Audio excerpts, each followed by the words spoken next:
Hey, everybody, welcome to another episode of the show. And as you could see on the title, we are actually republishing a popular interview that I had last year with Dr. Jennifer Gaudiani this week.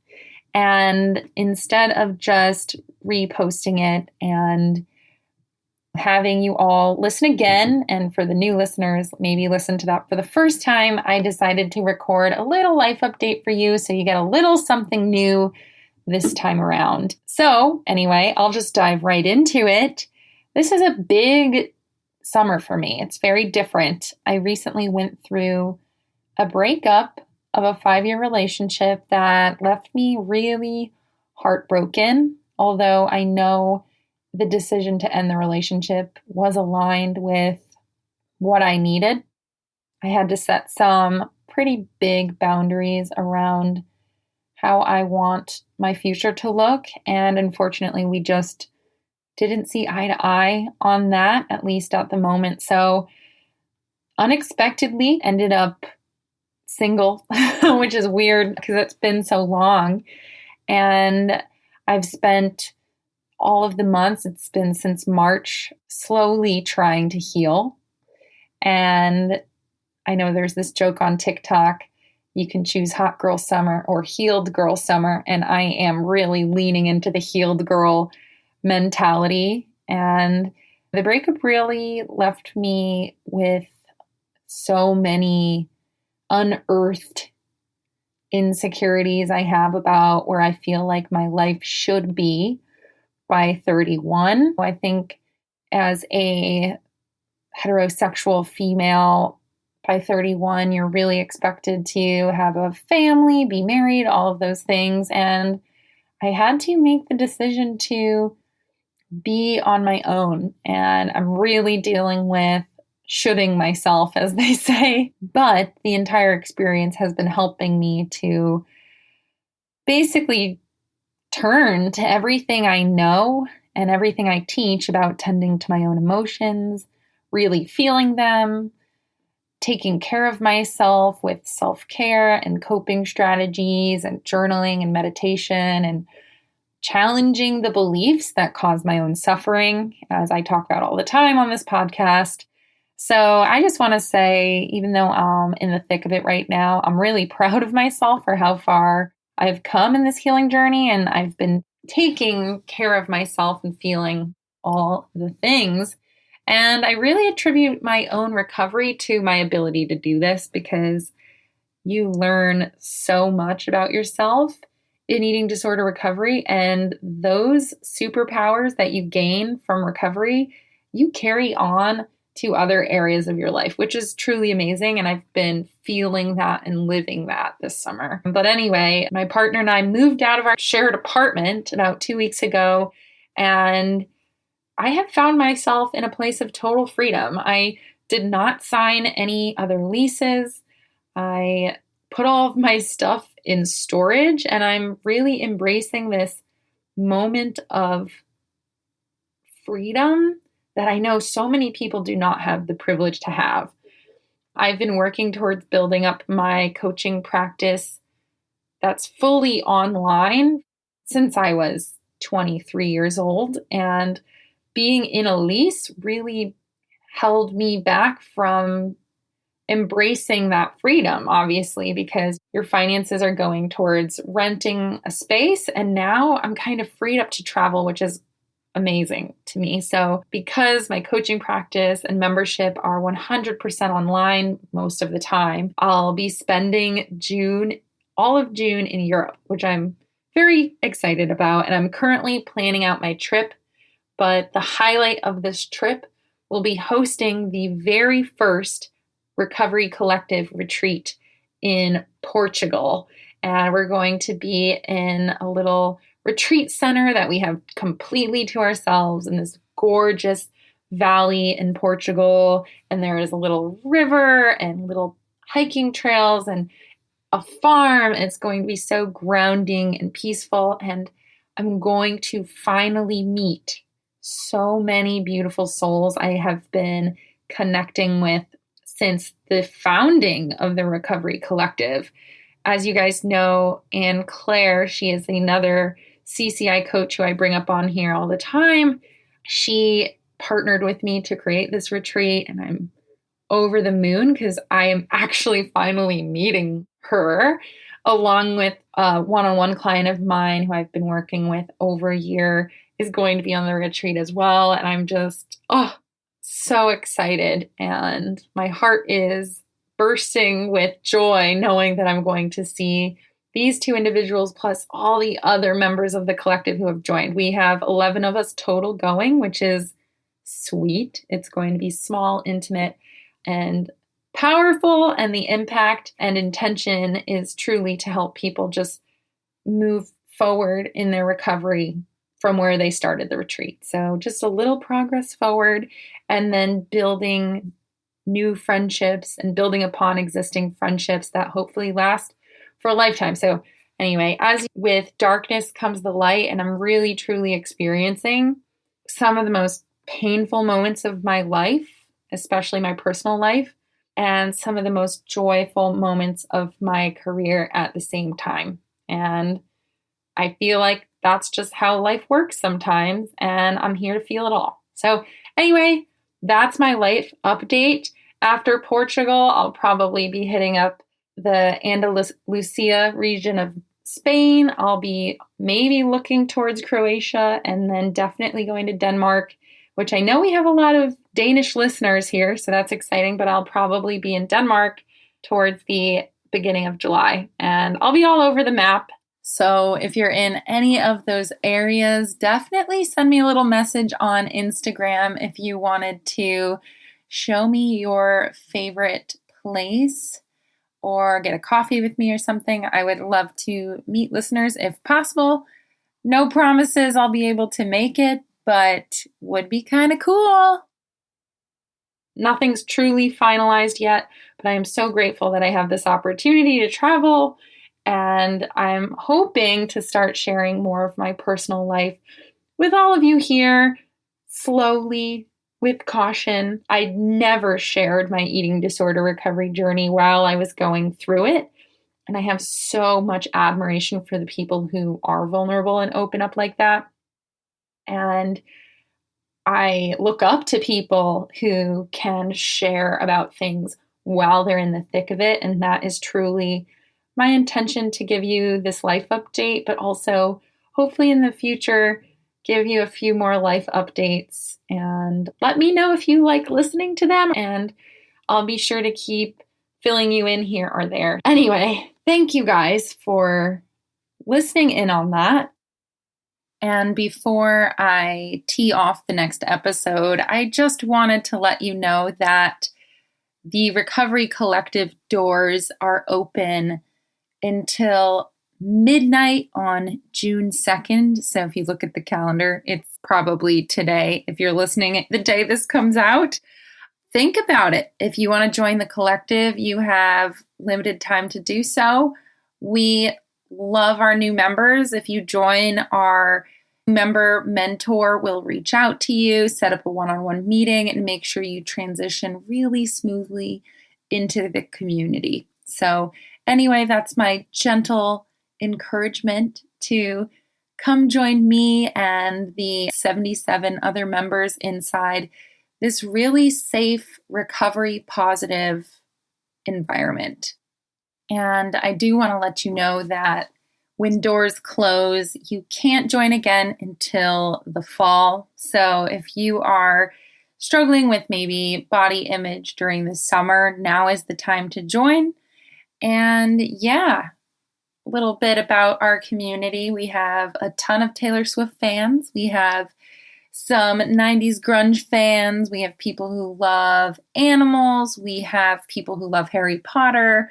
We have everyone from the ages 18 to, I think, 61 at this point. So all ages from all over the globe. I'm talking Germany, the UK, Mexico, California, all over the United States. We have Italy, Australia, New Zealand. If you want to have a global community of friends and feel like Mrs. Worldwide, this is definitely the place for you too.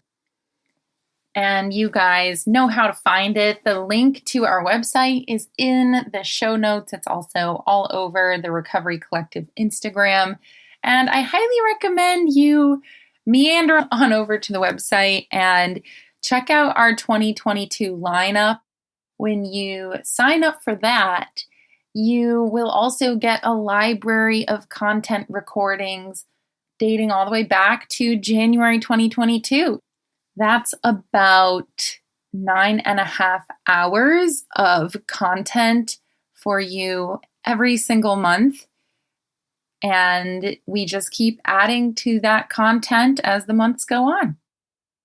It's just beautiful to see, and we will welcome you when you join. And I really do hope you enjoy this replay with Dr. Jennifer Gaudiani today. I've already introduced her in the original recording, so make sure you listen to hear all of her amazing accolades and accomplishments, and just know that Dr. Gaudiani is a true light in this space, and she has a powerful impact and voice and resonance whenever she does speak. So I hope you enjoy this conversation that I have with her. I think our original conversation was back in October. So I hope you enjoy it, and I will catch you next time. Thank you. You're listening to the Full and Thriving Podcast, a place where courageous women come to break free from food obsession, heal their relationship with their body, and strive to live a life that's present, lighthearted, and meaningful. If you're listening, my wish is that this podcast serves as a catalyst that inspires you to nourish your body, nurture your mind, and energize your spirit. I'm your host, Meg McCabe, a certified life coach and eating disorder recovery coach with a PhD in having a good time. Just kidding about that last part. Anyway, thank you so much for listening and enjoy the show. Hello, everyone. Welcome to another episode of the show. Today's guest is Dr. Jennifer Gaudiani. She is an eating disorders expert physician and the founder and medical director of the Gaudiani Clinic. She is board certified in internal medicine and completed her undergraduate degree at Harvard University. She attended medical school at Boston University School of Medicine, and she is the author of Sick Enough, a guide to the medical complications of eating disorders. Fun fact, Dr. Gaudiani is actually located in Denver as well, and her clinic is less than 10 minutes down the road from where I live, which is pretty amazing. What a small world, seriously. Anyway, in this episode, we discuss how people living with eating disorders frequently feel that they aren't sick enough to merit treatment, despite medical problems and complications that are both measurable and unmeasurable. We talk about how one might begin to break themselves free from this mindset. Dr. G provides so much wisdom and insight on this subject. I promise you that this interview will have you at the edge of your seat. And with that, I hope you enjoy this week's episode of Full and Thriving. Hello, everyone. Welcome to another episode of the show. Today, I have Dr. Jennifer Gaudiani on with me. Dr. G, welcome to the show. Thank you so much for having me, Meg. You're very welcome. It is such an honor. I actually saw you at a conference when I was living in Boston several years ago. We did not talk. I was just watching from afar, but ever since then, I've been a huge fan of your work. So thank you for everything you do for the recovery community. Oh, it's my pleasure. Thank you for everything you do for the recovery community. Oh, so sweet. So today I wanted to chat with you about the subject you're probably asked about all the time, which is being sick enough. I see my clients and the members of my community struggle with this all the time. This idea that they do not need to get help because they're comparing themselves to maybe the sickest vision of what they've seen in the media, or maybe a version of themselves that was sicker in the past. And so I would love for you to open up with sharing what made you want to write a whole book about this. I would love to. So, gosh, I've been in the field for 13 plus years now. And it struck me from the very earliest days that I had the privilege of working with this magnificent patient population that almost to a person, so it seemed to really define the nature of eating disorders rather than being part of any given person's unique challenges, that there was such a profound sense each one bore that on that given day, they felt shame, resistance, mortification about not feeling sick enough to be getting care. And I've now seen this across acute inpatient hospital care, outpatient settings. I have seen it among every possible duration of illness, body size, number of organs failing, every possible version of laboratory values. It is inherent to the disease, not inherent to the state the patient is actually in. So I realize that there are a lot of different ways in which individuals might not feel sick enough. And I think two key ones are this. One, as you said, is looking around them, and unfortunately, sometimes on the internet, and saying, oh my gosh, that individual is a different body size than me, clearly has more medical problems than I do. Maybe they've read a blog. I clearly am not sick enough to get care. But then another version of this is when folks compare themselves to their own sickest day and feel inadequately ill to get help or to challenge the eating disorder and make change.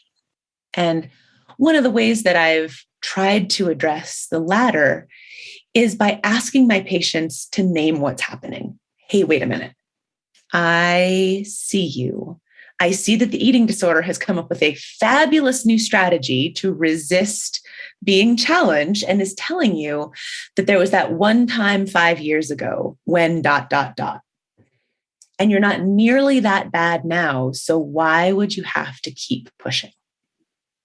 And what I enjoy telling them, and sometimes it rises to the level of, do I even have an eating disorder? Or do I still even have an eating disorder compared with my own past? What I tell them is, rather than look backward and connect comparisons between where you were that day, that week, that month, and now, look forward instead to what your truest goals and values for yourself say you want to be living. That you might, and everyone is different, say, I want to be able to finish school. I want to be able to enjoy my partner. I want to be able to find a partner. I want to be able to engage with my kids, engage with my grandkids. I don't want to be thinking all the time about food or what I'm going to do or what I did do. Hold that vision of your future self and compare that with your current state. Because the difference between your present behaviors, thoughts, and torments and that envisioned, hoped for future, that's the reason why you are sick enough and need to keep working. So because of the prevalence of this thought, I named my book Sick Enough, A Guide to the Medical Complications of Eating Disorders.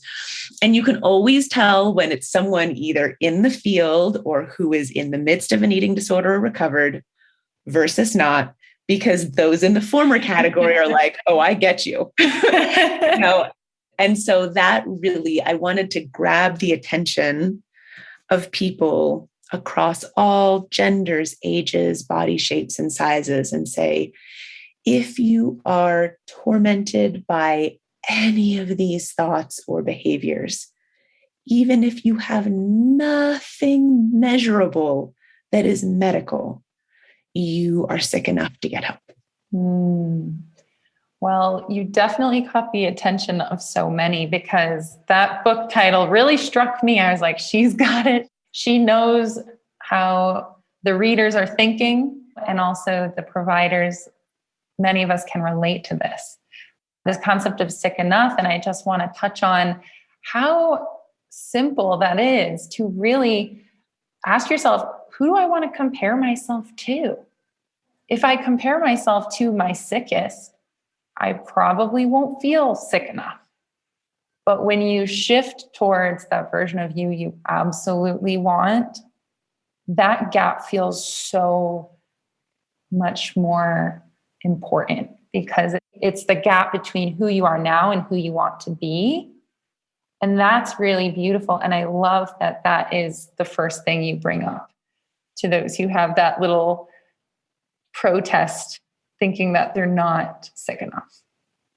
Thank you. Yeah. Good. Yes. Excellent. I want it to connect because people can recover, can feel better. It ain't going to be pretty. It ain't going to be easy. And it ain't going to be fast. But if they keep holding that hope and holding that unique personal vision for what they want for their lives, it can happen. I completely agree. It's so beautiful to be able to keep that vision in mind. And it's something I always try to ask my clients to do. And sometimes they get a little annoyed because they're like, this is so cheesy. I don't want to think about the future me. But when you do have the courage to look at the gap between where you are now and where you want to be, you will start to notice that you are actually sick enough to get help. So that's really amazing. I'm so glad that you have been focusing on this subject. One thing you brought up in another interview when I was preparing for this interview, you mentioned that not all wellness can be measured. And I would love for you to expand on that a little bit, because I have specific people in my community who need to hear a medical professional talk about this. I would love to. It is a favorite topic of mine. So Western medicine, which is my basis, has become really fixed upon what we can measure. And unfortunately, that has extended in modern medicine to doctors' messages, both direct and indirect to patients, that something is only real if you can measure it. And it may or may not be real and worthy of care if you can't measure it. This provides almost infinite problems and potential for harm for individuals with eating disorders. And I'll give you a couple of examples. So there are clearly things we can measure. We can measure a potassium level. We can measure a weight. We can measure kidney function. And those are really important. Those are really important because we want to check those at intervals to see how the body is responding to whatever's going on. But I would venture to say the majority of the medical conditions that I treat in my patients from across the country with eating disorders don't have a measurement you can put on them. And one that everyone agrees is real and is kind of a, quote unquote real, because again, the tendency is to think if you can't measure what I have, maybe it's not real. Maybe I'm making it up. Maybe I'm overemphasizing it. But one example everyone can pretty much agree on is that migraines are really real. Everyone understands that migraines are real. And yet you can't measure a blood level. You can't see it in a CAT scan, and you can't see it on an MRI. But it is the narrative expression of the individual with the migraine that gives it life, that identifies how it happens, when it happens, how long it happens, and how bad it is, and also what helps to ameliorate the suffering.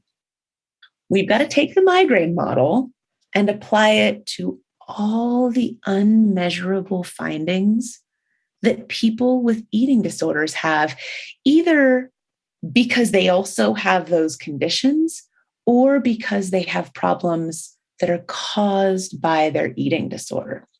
So let me give a couple of examples. One is irritable bowel syndrome.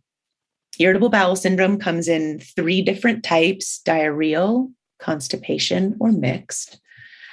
You cannot measure it, but it is not, quote unquote, just IBS, which unfortunately is what so many of us doctors, I include myself in the harming group, say to patients when they have been suffering either slightly or terribly with digestive symptoms for so long, and their CAT scan is normal, their colonoscopy is normal, their small capsule endoscopy is normal, and they're ultimately left with, hey, this looks like it's probably just IBS.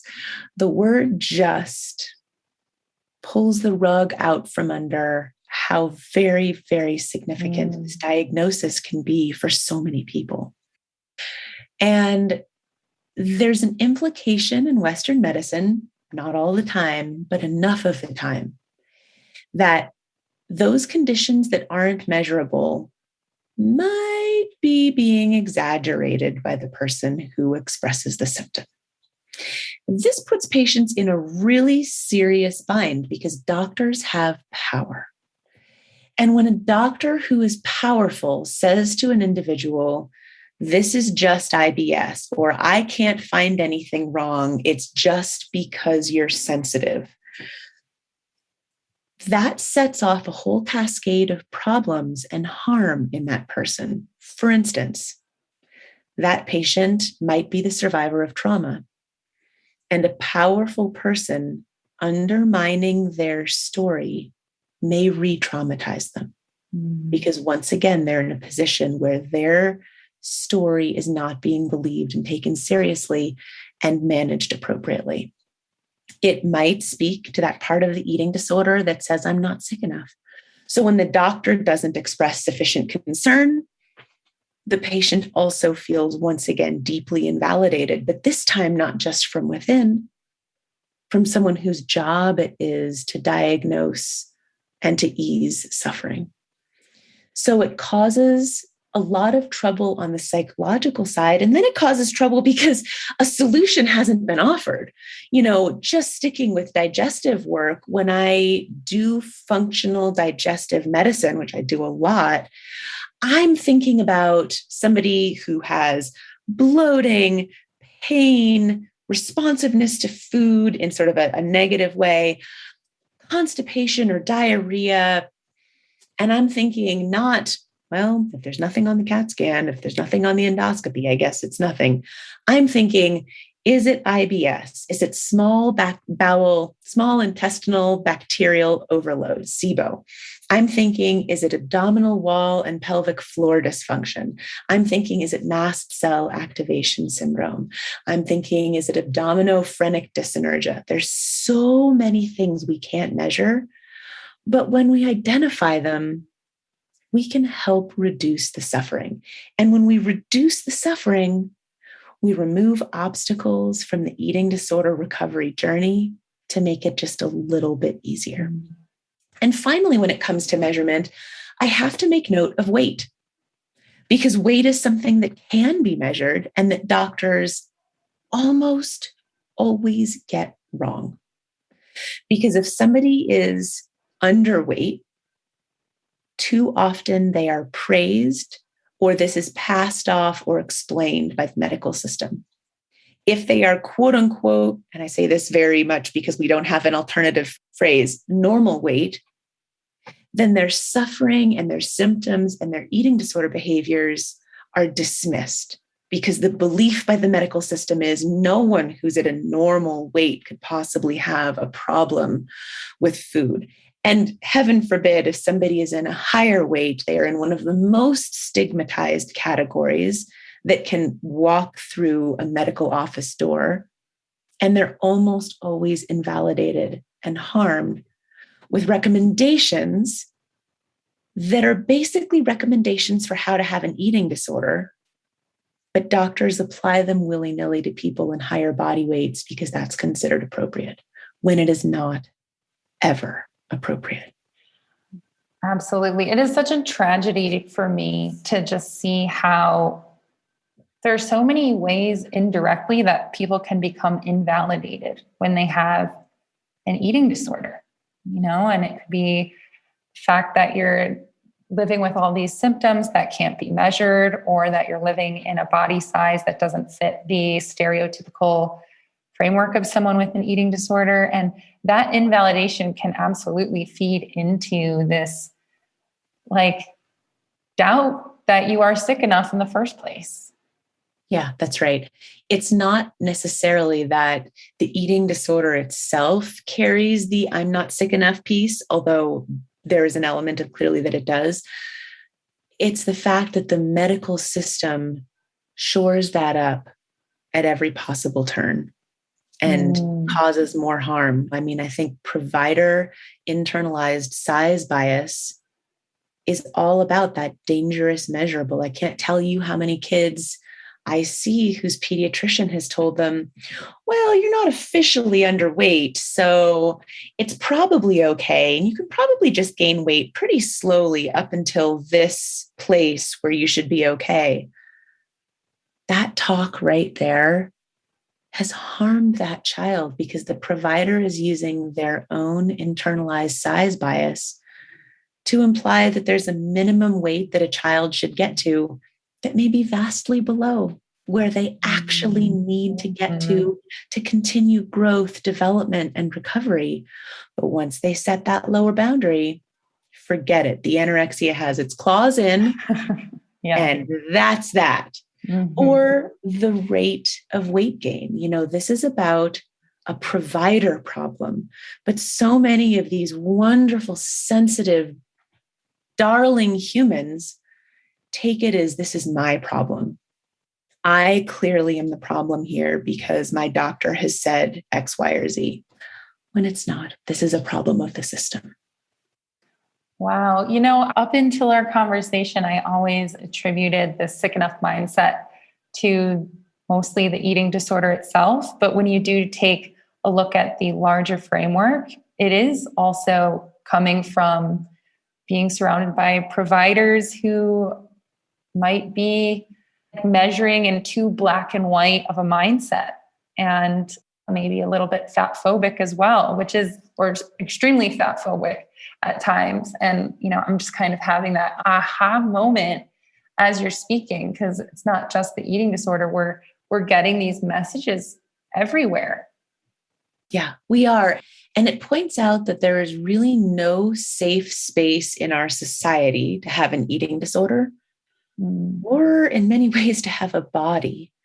Because if there's no safe space from the ravages of social media and messages around thin worship and fat phobia, and then you come into your doctor's office, which should be a sacred space in which your body is joyfully appreciated and celebrated, but once again, harm is propagated. And for many people, when they then go home, and it may be a super well-meaning parent who is focused on hoping that their child doesn't get or doesn't stay fat, or a sibling who can't help but tease, you realize that it's very hard safely in our society to have a body or to have an eating disorder. The amount of compassion and love in my heart for those who go through this process, given that reality, it really knows no bounds. It is.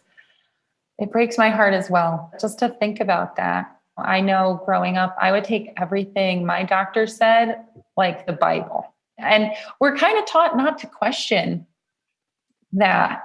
And it blows my mind that when you start questioning it, how you can start to see that there are holes in the teachings that we've taken as 100% truth. Yeah, that's right. Doctors are supposed to be, and health providers in general are supposed to be safe, scientifically based, and right. And a lot of the time they are, but a lot of the time they aren't too, especially on the topic of food, bodies, body size, and eating disorders. Mm-hmm.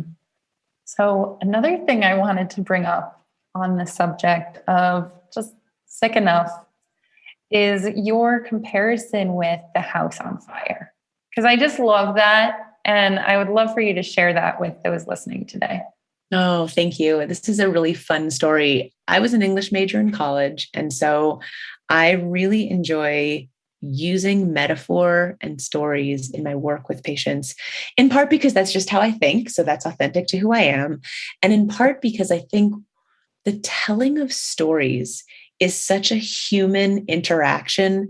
And sometimes if you tell a story, it can bypass that part of the eating disorder brain that's alert to and prepared to block what might otherwise seem like a scientific conversation. Sometimes the story can sneak in and have an effect when another discussion can't. Mm-hmm. So true. So I love to tell the story, and I do often try to tell it early in my patients and my relationship so that I can shorthand it later on. To ask them to imagine that, in this case, I'll just pick the gender of female. There's a woman standing outside her burning house. And the fire department comes rushing up and says, "We're here to put out your fire." She looks at them and she says, "What fire?" And they say, "Well, I see the smoke. I see the flames. I feel the heat. You have a house fire." And she goes, "Oh, no, no. If I had a house fire, it would be so hot that the sidewalk would be bubbling. And because the sidewalk isn't bubbling, I couldn't possibly have a house fire." And they understand that there's something going on there, and they go put out her fire. And what I use this for is those moments where someone says, "But Dr. G, I have a 4.0. But Dr. G, I'm still playing soccer.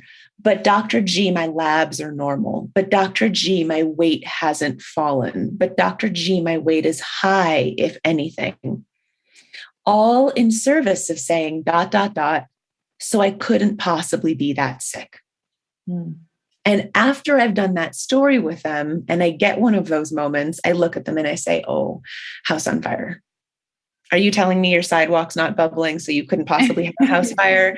Because I'm not buying what you're selling." I think that's such a great visual and a wonderful analogy to bring up.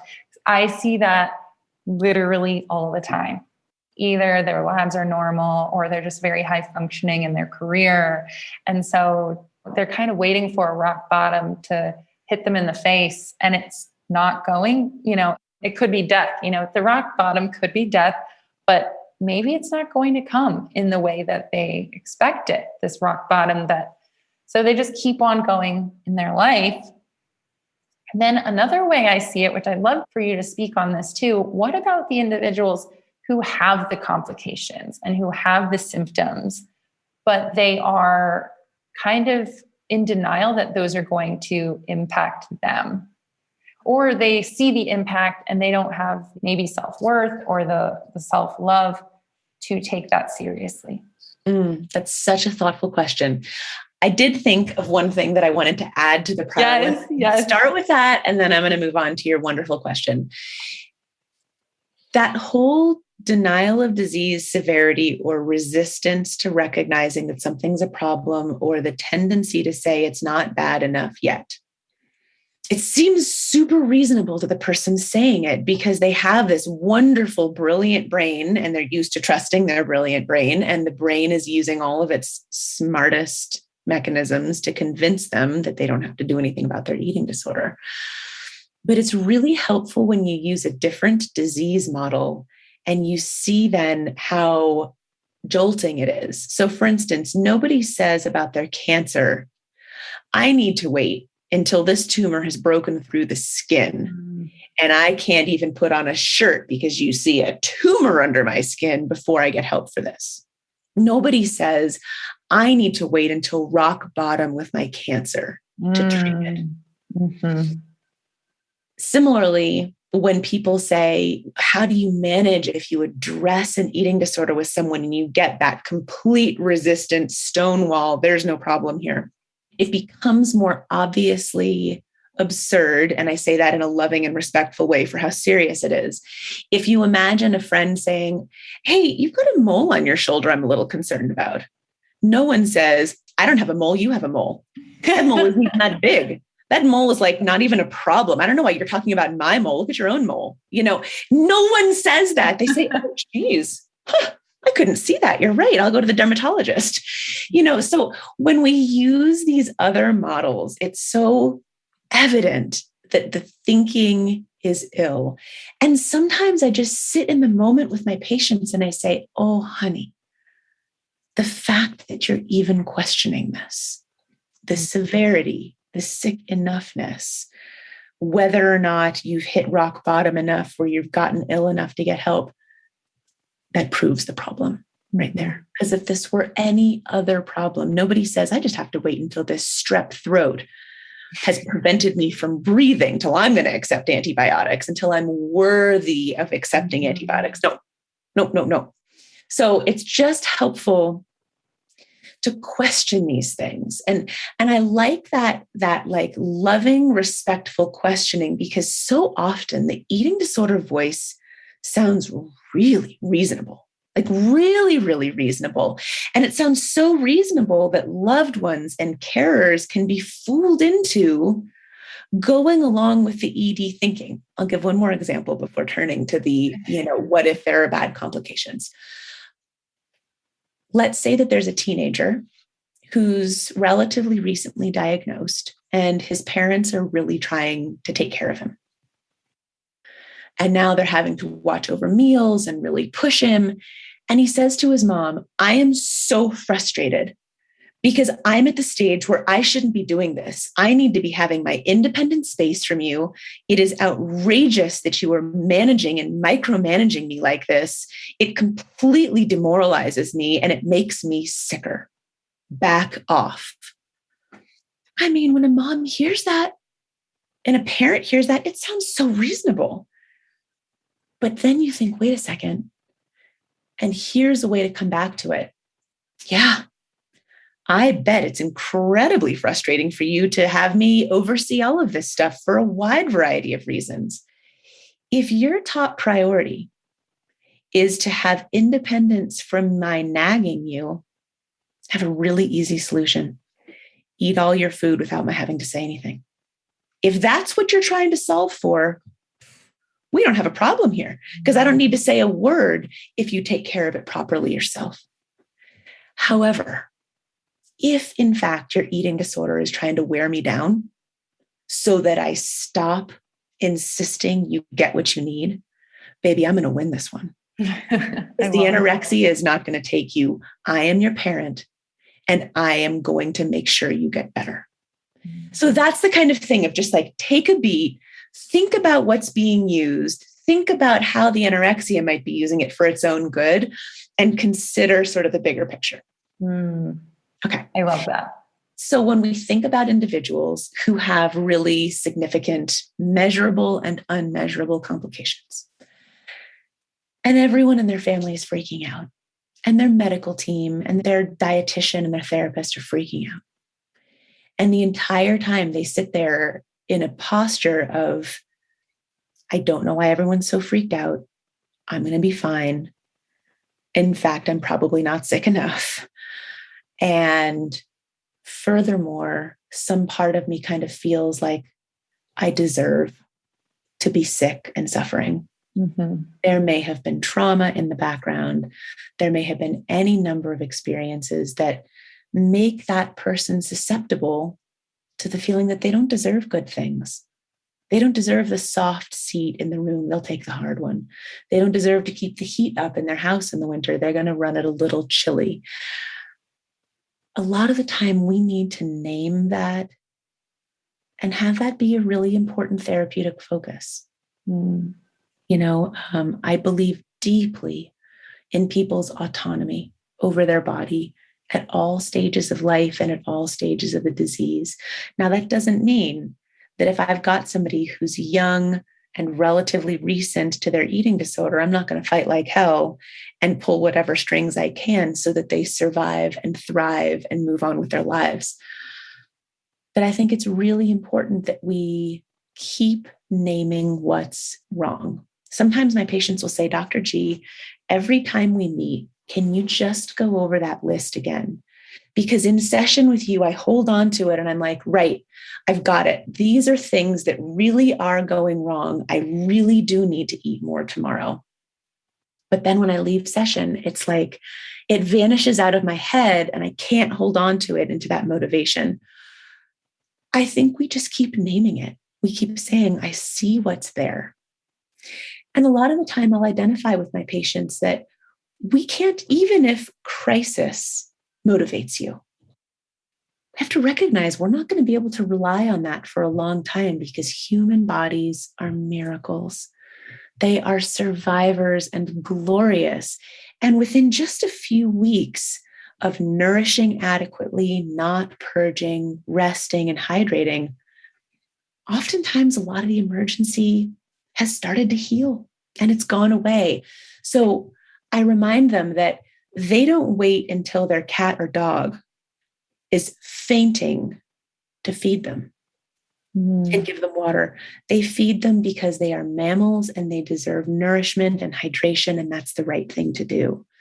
And that if their cat or dog were ill, they wouldn't just say, well, while you're sick, I'll give you food and water. But once you're feeling a little bit better, nope.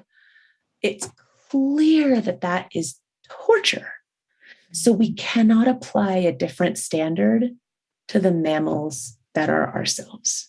Oh man, that one is so difficult for so many to wrap their heads around. I see this lack of motivation sometimes unless there's a crisis mode, and then they get out of crisis. Maybe they gain some weight. Maybe they're eating adequately, but then they're stuck in quasi recovery because there's this comfort zone that they reach.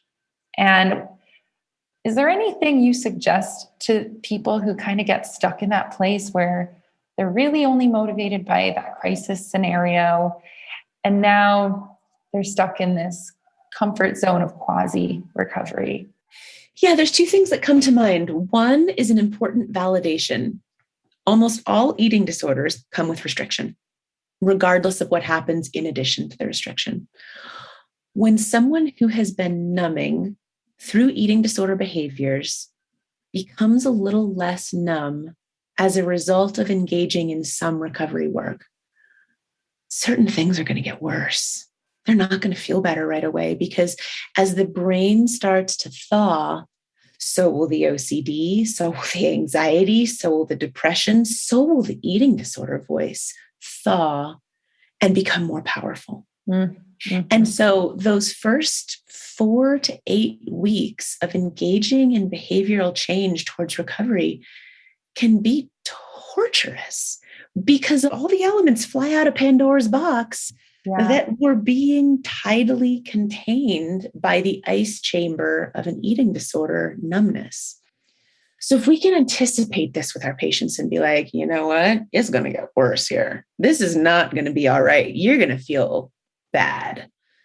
That can help because when it arrives, it's a little bit more anticipated. Sometimes this is a good reason to say, look, if you can't hold on to my words in between sessions, if you can't tolerate how hot everything's growing while you still have a starved brain and have it moved through to feeling better, maybe that's a good opportunity for a higher level of care for some more containment. But in the final analysis, I think the most powerful motivator is hearkening back to the individual's own goals and values. So the dialogue goes like this. I get that you are 4 weeks into this and you are like, I'm done. I can't bear this. My distorted brain thinks my body has changed so much, so fast, even though I kind of know that's not true, but it feels awful. My anxiety is hot. I can't sleep. My OCD is raging. This is terrible. It's giving me the message that I knew recovery would be too unsafe. Mm-hmm. The message that I give is, but you told me that you really want to finish grad school and go help people. That is your superpower. You have something that nobody else has. And you have a lived experience that is going to help others. So it's clear to me, and I think it's clear to you, that living in this twilight zone is not going to allow you to show up authentically for the future clients whose lives you're going to change. I'd be happy to plateau right now. In outpatient in particular, there is no pre-written pace at which recovery has to happen. And that's where that autonomy is so important to honor. Do you need to hold on meal plan increases? Do you need to hold on weight change right now where that's applicable? Okay, great. Let's hold for a couple of weeks. Do you need to hold while you do some trauma work? Okay, great. But in the final analysis, it's about continuing to remind them what they told me about what matters. Mm-hmm. Mm-hmm. I think that is imperative to helping people get through that really tough place of the brain thaw that you so beautifully brought up. I love that comparison, by the way, because that connected with me immediately. I've also heard clients kind of explain it like this wave that comes that feels like if they do any more work in recovery, it's just going to become this overwhelming wave. And they know once they're over the wave, the ocean's going to be calmer. But it's getting over that is really terrifying. I actually love that metaphor and use a version of it as well, because sometimes when we're in an early pause or plateau, or somebody who's older is doing a harm reduction strategy, they just say, Dr. G, I'm getting clobbered. I don't feel better. I feel worse. This is awful. I don't know if this is going to work. And what I remind them is they're in the breakers. They paused, even though that felt like what they needed, right where the waves are crashing. So every time they try to take a breath, it's another bubbly wave in the face. And I say, sometimes if you just go a little further out, if you allow a little bit more nutrition, if you focus more on not purging, you actually get beyond the breakers and it's not as hard. Mm-hmm. Yes, yes. Oh, that's so beautiful. I think that metaphor is also just going to be so helpful to those listening. And it reminds me of another thing that I've heard in more personal development spaces, which is the majority of people quit on their dream or their projects right when it's crucial for them to keep going. And if you push through, you get to the other side. And I think when it starts to get really hard in recovery, it's almost a sign that you just got to keep pushing a little bit further. Yeah, that's right. And sometimes holding hope can be scary because for a lot of folks with eating disorders, hope has been met with disaster, disappointment, loss of autonomy. I really am not the first one to believe this, but I've been thinking a lot about the fact that eating disorders themselves are traumatic and cause PTSD. And so does eating disorder recovery work. Both are depersonalizing and autonomy removing and really existentially threatening. So for someone who's been through that disappointing, difficult stage, holding hope still can become almost too much to bear because hope has been disappointed so many times. But if we can identify that that's the case and validate, yeah, of course, it's hard for you to hold hope right now. And that makes so much sense given your life experience. One of the things that I think can be helpful is, and I think it also helps improve the black or white thinking that can come, is what if you just tried it? What if you tried the stage of recovery you and I are working on for like 3 months? You can always go back. And this isn't necessarily what, this isn't written in the textbooks, but try it for 3 months and see. Because right now on this side of the line, you're believing that if you release these behaviors and release the identity of your eating disorder, it will be a disaster, you will be unsafe, and the world will end. What if we got some data? What if you tried getting to the other side for 3 months and say, hey, this is just a try. I can always go back. Sometimes that's enough of sort of a, okay, wait, I could give this a try. That the anorexia sort of allows you to slip past the frontier with that one instead of being like, here I go, I'm going to recover. Sometimes it's that try. And you say, look, in 3 months, we'll talk. What were the benefits? What were the downsides? What do you want to do next? I think the 3-month piece, that kind of middle ground, so that break away from black and white, can be a big relief for those that I talk to, because when you think about trying on a new version of recovery permanently, that feels so overwhelming, and it's almost asking for burnout before you even start. At least from my own personal experience, I feel as though a lot of recovery is protecting burnout in a way. And when you give someone like a smaller time frame to try on something new, like trying on a new hat, just try it on for a little bit, see how you like it, collect data. Like you said, I also love thinking about things as like an observational study. This is just an observational study. We're going to collect data on how this new form of treatment goes for you, or this new method. And that can take the pressure off, which I love. Yeah, I think that's so wise. I agree. Wow.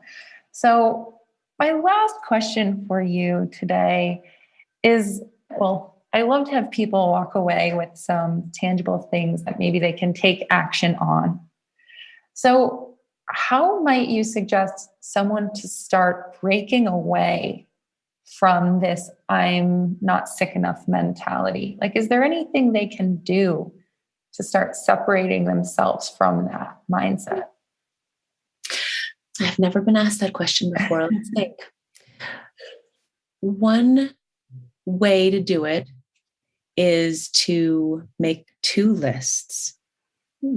How my current self is feeling physically and emotionally, and how my imagined future self would feel physically and emotionally, and compare the 2 lists. Because if they're identical, you may be getting close to recovery. That's amazing. But I think that if you list out with all honesty how you're really feeling emotionally, where your thoughts lie, where your self-regard lies, how your tummy is feeling, how your sleep is, how your energy is, how your creativity and spontaneity are going. And then you compare them with the person that you imagine might be out there for you. That can be a helpful exercise because it's personal. It's a tangible version of what we've been talking about today. And sometimes when patients can't hold any version of themselves down the road, it's too hard to envision. Sometimes, while acknowledging my health privilege, I'll invite them into what it's like for me. So one of my patients was recently telling me in the last couple of weeks, Dr. G, I just sometimes even wonder if I still have an eating disorder. And I'll say, understanding that this person has a harder time envisioning her future, I'll say, could I share with you what it's like for me? What it was like for me this morning after she had described her difficulty with breakfast? And she's like, yeah. And I'll be like, so in my health privilege, I woke up this morning and I didn't think about my body or my food. And I made my coffee, where I always put a huge amount of whole milk in, because coffee for me is essentially a vehicle for whole milk, which is just so creamy and delicious. I love it.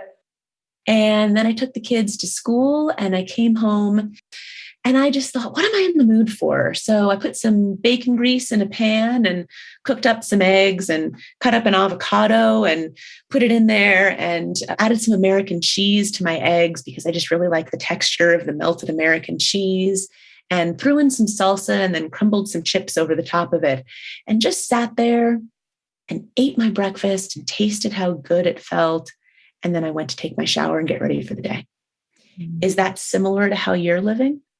And she's like,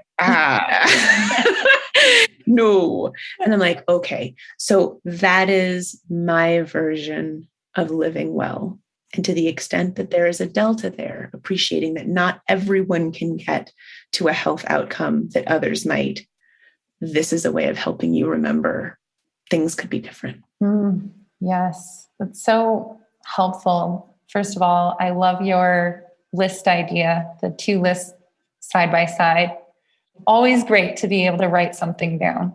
And then being able to talk to someone who is in a better place. They do have health privilege, yes, but being able to see what's possible for your life can do wonders in expanding the way you think. And it also helps make your eating disorder feel less normalized, Because I think when you're stuck always with one type of breakfast every day or one morning that you're living with, you can say, this is a healthy morning. But if you compare it to someone who has a freer relationship with food, it might look so different. So I love that piece of advice as well. So thank you for that. Of course. And I think it's particularly important because we do live in such a disordered eating society. So a lot of people with eating disorders do feel like their behaviors and focus are really only a few clicks worse than the majority of their workmates or their classmates or the members of their own family or extended family. And it does normalize disordered eating. But I think the more that we who are fortunate to be able to be free in our food relationship and joyful in our relationship with our bodies can mentor and say, oh, there's a whole different way. You don't just have to recover to the point where Great Aunt Marge does, who continually talks negatively about her body all through Thanksgiving and discusses what she shouldn't be eating and then does anyway. There is a totally different level you can get to. And I just want to let you know that that's out there. Mm-hmm. Yes, I completely agree. And I just wanted to say that today has been such an amazing opportunity for me to chat with you and for our listeners to hear all your wisdom and expertise. So thank you so much for joining me on the show today. It really means so much that you've stopped in to share all of this with us. It's such a joy to, Meg. And thank you for your amazing questions. I think that you are changing the world and helping so many people. Oh, thank you so much. That means so much to hear from you. And I hope you have a wonderful rest of your day. You too.